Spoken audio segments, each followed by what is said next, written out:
हाँ जी, तो बच्चों ये रही आपकी लर्निंग असेसमेंट नंबर 25 जिसमें वो कहता है कि आपने मुझे वी नॉट वोल्टेज कैलकुलेट करके देने हैं। तो देखो बच्चों, ये जो वी नॉट वोल्टेज है ये 12 किलो ओम के क्रॉस है। मतलब इस रजिस्टर में जब कोई करंट फ्लो करता है तो तब इसमें वी नॉट वोल्टेज प्रोड्यूस होते हैं।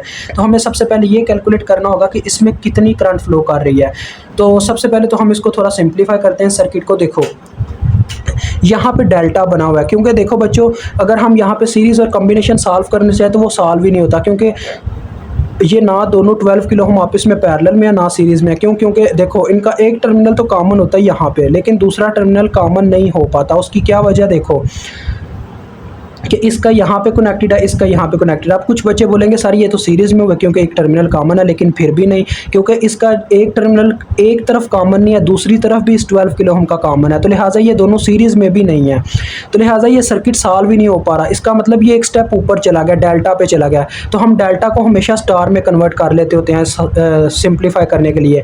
और ये दो डेल्टा, मतलब ऊपर वाला भी डेल्टा नीचे वाला भी डेल्टा, तो हम ऊपर वाले डेल्टा को सॉल्व कर लेते हैं ताकि ये थोड़ा सिंप्लीफाई हो जाए। ठीक है बच्चों, तो ये जो डेल्टा इसका बनता है 12 किलो ओम, 12 किलो ओम और 12 किलो ओम, इसको हम अलहदा से सॉल्व करते होते हैं। इसको मैं नेक्स्ट पेज पे करता हूँ, इस पेज पे सॉल्व करके वहीं पे अटैच कर देंगे। ठीक है, तो डेल्टा हमारे पास कुछ इस तरह का है। देखो यहाँ पे मतलब कि वो शेप में यहाँ पे 12 किलो ओम अटैच था और एक सेंटर में 12 किलो ओम अटैच था। ये ऊपर वाला डेल्टा सॉल्व होने लगा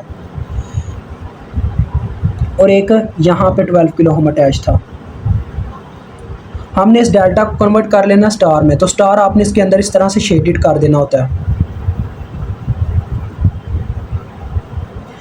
ये ए साइड हो गई, ये बी साइड, ये सी साइड। अब बी साइड के सामने वाला रजिस्टर कहलाता है आर बी, सी साइड के सामने वाला रजिस्टर आर सी और ए साइड के सामने वाला रजिस्टर आर ए। ठीक है, और जो ए के साथ वायर अटैच होती है वो R1 कहलाता है, बी के साथ जो वायर अटैच होती है वो R2 कहलाता है, और जो सी के साथ अटैच होती है R3। इसकी अलहदा से आपको कंसेप्चुअल वीडियो मिल जाएगी। अगर मैंने बच्चों ये बताया हुआ, अगर हर रजिस्टर की वैल्यू सेम हो, जो आप डेल्टा को जब स्टार में कन्वर्ट करना चाह रहे हो, तो बस आपने क्या करना है जी, यहाँ पे लिख देना है कि जैसा हम बस यही लिख देंगे कि अगर RA RB RC सेम है तो इसी तरह से R1 R2 और R3 तीनों एक दूसरे के यानी कि सेम होंगे, इक्वल होंगे। तो हम इसको डायरेक्ट इस तरह से इक्वल रख के सॉल्व कर देंगे। कैसे? कि इनके नंबर ऑफ वैल्यूज़ पे आपने डिवाइड कर देना है। टोटल 3 रजिस्टर की वैल्यू हमें चाहिए, तो आपने 12 को डिवाइड करवा देना 3 पे। जो भी आपके पास वैल्यू होगी उसको आपने 3 पे डिवाइड कर देना हर दफ़ा। अगर 18 के तीनों होते तो 18 को 3 से डिवाइड कर देते। ये आ गया 4 किलो ओम, यानी हमारे पास स्टार की वैल्यूज़ आ गई हैं। अब मैं इसकी शेप को रीड्रा करता हूँ उसी पेज पे, तो देखिए वो किस तरह से अब हो जाएगी शेप। अभी आपको ये थोड़ा क्वेश्चन इजी लगेगा। ये आ गया 4 मिली एम्पेयर बच्चों। यहाँ पे CDR लगने वाला, करंट डिवीजन रूल। ठीक है बच्चों, ये वो मैं स्टार ड्रा कर रहा हूँ। ये R1 है स्टार वाला, जो कि 4 किलो ओम आया, 4 ही आया ना, हाँ।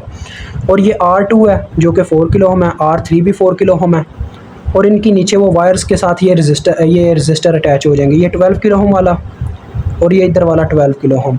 और आपको पता है इस 12 किलो ओम के अक्रॉस हमारे पास वोल्टेज है जो हमने फाइंड आउट करना है, प्लस माइनस V नॉट।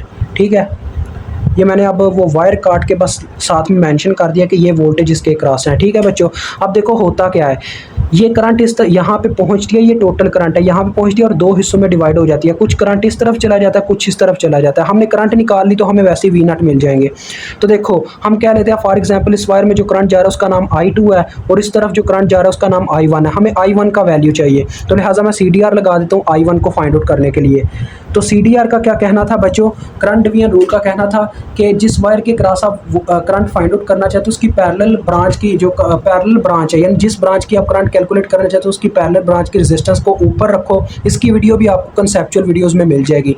इसके क्रॉस पैरेलल कौन सी वायर है बच्चों, देखो इस पूरी ब्रांच के, ये पूरी अब वायर की बात हो रही है, ना कि एक रजिस्टर की।